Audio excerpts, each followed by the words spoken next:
Students, मैं हूं rice Rashid. Helion accounts academy में खुश आमदीद। आज बेटा हम आई कॉम पार्ट 1 और बी कॉम पार्ट 1 का जो एक चैप्टर है यानी फाइनेंशियल स्टेटमेंट, उस पर हम बात करेंगे कि ये जो चैप्टर है कितनी हमारी वीडियो लेक्चर पे मुश्तमिल है। ठीक है, तो फाइनेंशियल स्टेटमेंट बड़ा अहम चैप्टर, सवाल भी लाजमी आता है प्रैक्टिकल। तो इसमें टोटल 4 वीडियो लेक्चर हैं। पहले लेक्चर में जो आज है वो हम डेफिनेशन यानी फाइनेंशियल स्टेटमेंट किसे कहते हैं एंड इट्स स्पेसिमेन और उसका खाका कैसे बनाएंगे।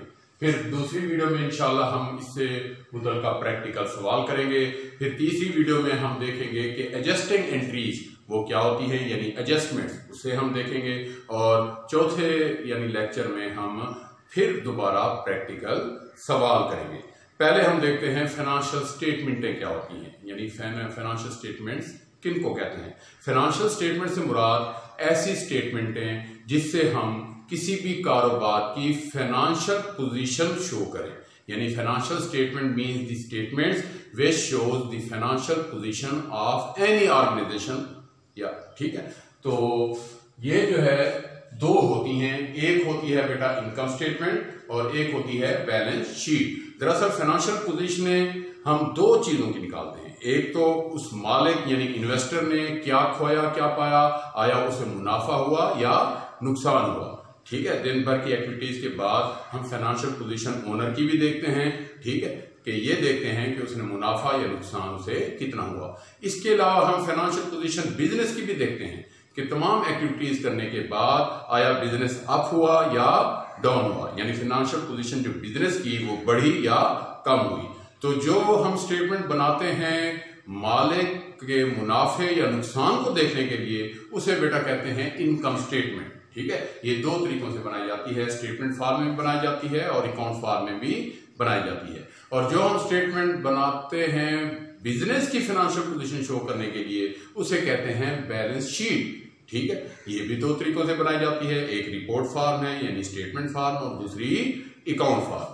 तो यहां पर जनाब डेफिनेशन ऑफ फाइनेंशियल स्टेटमेंट में एक तो ये यानी पूछ सकता है कि फाइनेंशियल स्टेटमेंट किसे कहते हैं।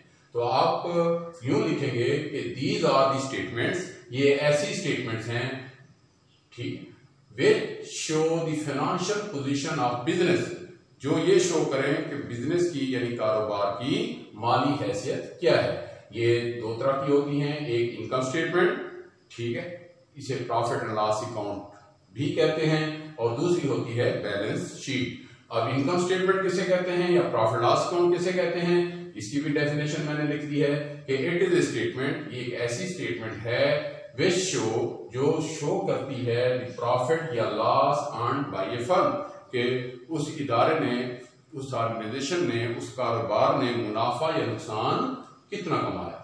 हम यूं भी कह सकते हैं कि इट इज ए स्टेटमेंट, ये एक ऐसी स्टेटमेंट है which shows the financial position of owner, कि जो ये ज़ाहिर करे कि मालिक ने क्या खोया क्या पाया, यानी मालिक को मुनाफा हुआ या नुकसान हुआ तो वो कितना हुआ। जबकि बैलेंस शीट क्या होती है, इट इज ए स्टेटमेंट, ये एक ऐसी स्टेटमेंट है which shows the financial position of business, ठीक है, जो ये शो करे कि कारोबार की फाइनेंशियल पोजीशन क्या है। तो तमाम एक्टिविटीज के बाद एक तो मालिक देखता है कि उसे मुनाफा या नुकसान कितना हुआ है, दूसरा ये भी देखा जाता है अकाउंटेंट को कि बिजनेस जो है वो अप हुआ या डाउन हुआ है।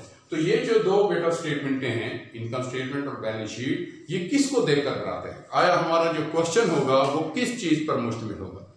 तो ये भी देख लेते हैं कि हमारे पास जो सवाल होगा वो ट्रायल बैलेंस की शक्ल में होगा। अब ट्रायल बैलेंस क्या होता है ये हम पहले पढ़ चुके हैं, यानी ऐसी स्टेटमेंट जिसमें तमाम अकाउंट्स और उनके बैलेंसेस का अंदराज करें। तो वो अकाउंट्स, ठीक है, वो होते हैं 4, एसेट्स, एक्सपेंसेस, रेवेन्यू और इक्विटीज। तो हमारे पास ट्रायल बैलेंस गिवन होगा जिसमें एक तरफ एसेट्स और एक्सपेंसेस होंगे, ये मैंने खाका बनाया हुआ है, और दूसरी तरफ ट्रायल बैलेंस की रेवेन्यू और इक्विटीज होंगी। तो दोनों का टोटल आपस में इक्वल होगा। इसी स्टेटमेंट को देखकर हमने फाइनेंशियल स्टेटमेंटें बनानी है, यानी इस ट्रायल बैलेंस को देखकर हमने क्या बनाना है, प्रॉफिट लॉस अकाउंट या इनकम स्टेटमेंट और बैलेंस शीट। अब जैसा कि ट्रायल बैलेंस 4 चीजों पर मुश्तमिल है, तो अब हम जब इनकम स्टेटमेंट या प्रॉफिट एंड लॉस अकाउंट बनाएंगे तो उसमें इन 4 चीजों में से किन चीजों को देखकर हमने अंदराज करना है। अब हमने यहाँ पर जो स्पेसिमेन है ऑफ प्रॉफिट लॉस अकाउंट या स्पेसिमेन ऑफ इनकम स्टेटमेंट, ठीक है, तो ये कैसे बनाएंगे? पहले हम उस इदारे या फर्म का नाम लिखेंगे यानी नेम ऑफ फर्म, फिर लिखेंगे जनाब प्रॉफिट एंड लॉस अकाउंट, और तीसरी लाइन में लिखेंगे फॉर दी पीरियड एंडेड। ये खास पीरियड के बाद हमने बनाना है। अगर हमारा माली साल महीने भर का है तो महीने के बाद बनाएंगे, हफ्ते भर का है तो हफ्ते के बाद बनाएंगे, और अगर साल के बाद है आमतौर पर जो कि होता है तो ये साल के एंड में बनाएंगे। अब ये जो अकाउंट है या स्टेटमेंट है ये 4 कॉलमों पर मुश्तमिल होगा, ठीक है। एक पहला कॉलम जिसमें खर्चे और फिर अमाउंट का कॉलम, और तीसरा कॉलम जो इनकम है और अमाउंट। तो यहां पर जो ट्रायल बैलेंस दिया गया था इसमें 4 चीजें थी, जिसको देखकर 2 चीजें हमने इधर दर्ज करी, क्योंकि हमने देखना है कि मालिक ने मुनाफा या नुकसान कितना कमाया। तो मुनाफा और नुकसान किसी भी कारोबार का देखने के लिए 2 चीजों का कंपैरिजन किया जाता है। क्या? एक तो रेवेन्यू और दूसरा एक्सपेंसेस, यानी एक चीज इस साइड से उठाई जाती है यानी रेवेन्यू, और दूसरी चीज जो है ट्रायल बैलेंस की दूसरी साइड से उठाई जाती है यानी एक्सपेंसेस। तो 2 चीजों का हम मुवाजना करेंगे।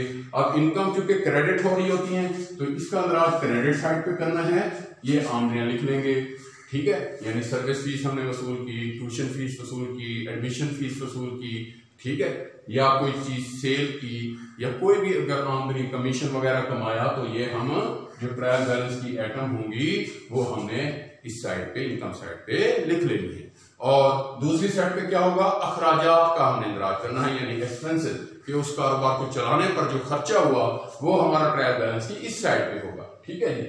जहां पर एसेट्स और एक्सपेंसेस हैं तो खर्चे जो होंगे जो भी हैं वो आपने दूसरी साइड पे लिख लेने हैं, ठीक है। तो आमदनियां और खर्चे जो है वो आपने लिखने हैं जब भी आपने प्रॉफिट या लॉस अकाउंट बनाना है। अच्छा, ये चीजें लिखने के बाद हम देखते हैं कि कारोबार में आमदनी की वैल्यू ज्यादा है या खर्चे। सपोज करें आमदनी हमने कमाई 1000 रुपया जबकि खर्चा हुआ 200 रुपए का, तो देखें हमें मुनाफा होना चाहिए या नुकसान? मुनाफा होना चाहिए, क्यों कि आमदनी है 1000 और खर्चा है 200, तो मुनाफा कितना हुआ? 800 रुपए। तो जब हम देखेंगे कि अगर वैल्यू आमदनी की ज्यादा है तो पहले ये आमदनी का टोटल कर लेंगे, यही जो है टोटल हम इस साइड पे लिखेंगे, और इसमें से जो ऊपर वाले खर्चे जो हमने लिखे थे एक्सपेंसेस जिसका हमने इंदराज किया था कारोबार के, वो हमने माइनस कर देनी है, तो रिजल्ट आएगा नेट प्रॉफिट, ठीक है। हाँ, ये भी हो सकता है कि कारोबार में अखराजात की मालियत ज्यादा हो और आमदनियां कम हो, तो अखराजात से एक बिजनेसमैन ज्यादा कर बैठता है जबकि उसे उतनी आमदनी नहीं हो पाती। तो इन एक्सपेंसेस की क्योंकि मालियत ज्यादा हो तो पहले ये टोटल करेंगे, यही टोटल हम दूसरी साइड पे लिखेंगे, उसमें से आमदनियां अगर कमाई है तो वो माइनस कर देंगे, तो रिजल्ट आएगा नेट लॉस। तो ये ऐसी स्टेटमेंट है जो शो करती है कि मुनाफा या नुकसान, प्रॉफिट हुआ है या लॉस हुआ है तो वो कितनी मालियत का हुआ है। अब प्रॉफिट है तो ये हमने मालिक को यानी एज अकाउंटेंट देना है, और अगर लॉस है तो ये एक अकाउंटेंट ने अपने मालिक से लेना है, और वो वसूली कैसे होगी मालिक से? उसके कैपिटल में हम एडजस्ट करेंगे, ठीक है जी। तो यहां पर जो है हमने मुनाफा या नुकसान निकाला कैसे? प्रॉफिट एंड लॉस अकाउंट बनाने के बाद। अब हम देखते हैं कि बैलेंस शीट। अब बिजनेस कहता है कि तुम अपना या मुनाफा या नुकसान या मालिक का तो जब भी यानी देखते हो तो साथ बिजनेस का भी देखना चाहिए कि बिजनेस अप हुआ है या डाउन हुआ है। तो जब भी हम प्रॉफिट एंड लॉस अकाउंट या इनकम स्टेटमेंट बनाएंगे तो बैलेंस शीट लाजमी उसी लम्हे बनाई जाती है, और जो स्टेटमेंट हम एक स्टेटमेंट बनाने के बाद बनाएं वहां पर हम क्या लिखेंगे? एज ऑन या एज है। ये तो खास पीरियड के बाद बनाई जाए, ठीक है। यहां पर हमने लिखा फॉर द पीरियड एंडेड, और जो स्टेटमेंट फौरन बाद बनाई जाए यानी एक स्टेटमेंट बनाने के फौरन बाद दूसरी स्टेटमेंट बनाना जरूरी हो तो वहां पर हम क्या लिखेंगे? एज ऑन या एज है। तो जब हम बैलेंस शीट बनाएंगे उसका यानी ये खाका मैंने बनाया हुआ है, तो यहां पर पहले हम नेम ऑफ फर्म लिखेंगे, फिर हम बैलेंस शीट, फिर हमने एज ऑन या एज एड लिखना है। ये बड़ा अहम पॉइंट है, ये आप ध्यान में रखेंगे। अच्छा, अब इसके भी हमने 2 चीजें लिखी, ठीक है। टोटल ट्रायल बैलेंस में 4 चीजें थी, एसेट्स, एक्सपेंसेस, रेवेन्यू और इक्विटी। हमने एक्सपेंसेस और रेवेन्यू को हमने ऊपर दर्ज किया यानी प्रॉफिट लॉस अकाउंट में, और बाकी 2 चीजें रह गई, कौन सी? एसेट्स और इक्विटी यानी असासाजात और वाजिबात। तो ये हमने जब बैलेंस शीट बनाई तो ये हम कॉलम बना लेंगे।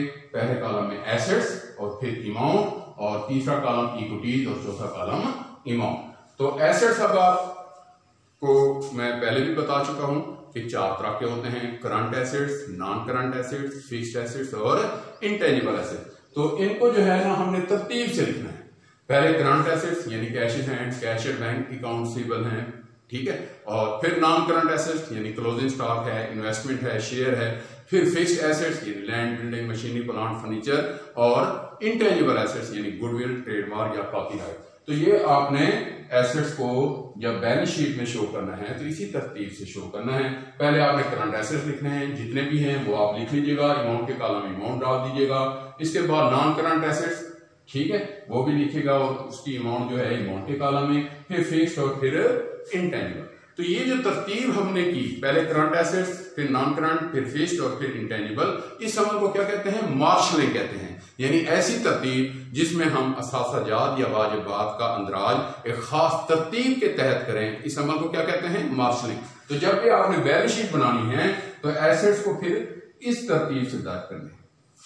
एक और बात भी बता दूं कि ये अगर सोल ट्रेडरशिप है या पार्टनरशिप है, यानी छोटे बिजनेस हैं या मीडियम साइज के बिजनेस हैं, तो फिर आपने ये तरतीब जो एसेट्स की है इसी तरीके से रखनी है।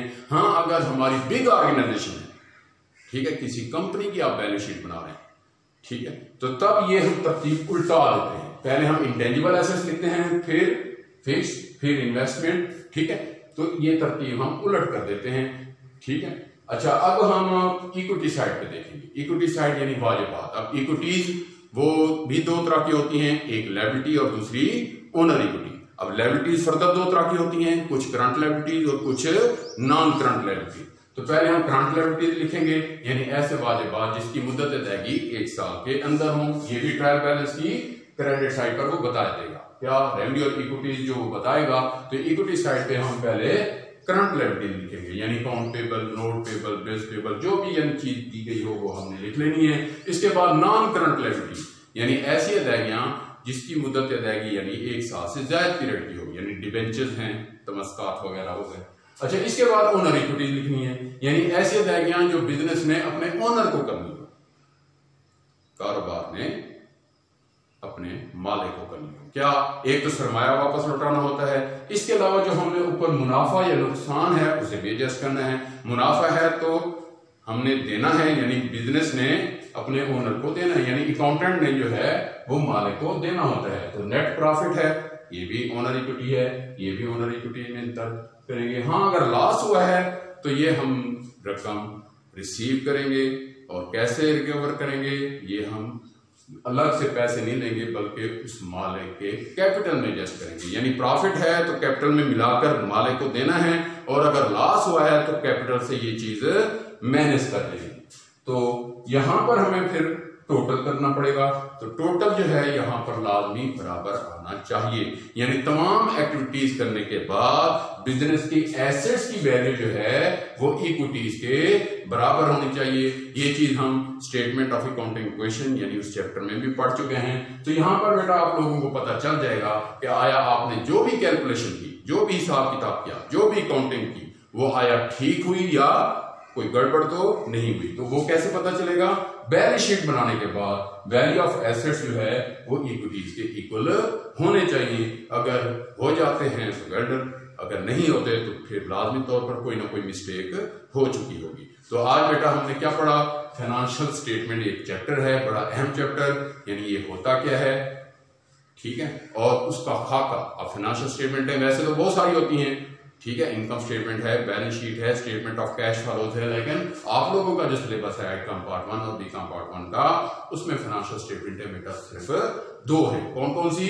इनकम स्टेटमेंट जिसे प्रॉफिट लॉस अकाउंट भी कहते हैं, और बैलेंस शीट, ठीक है।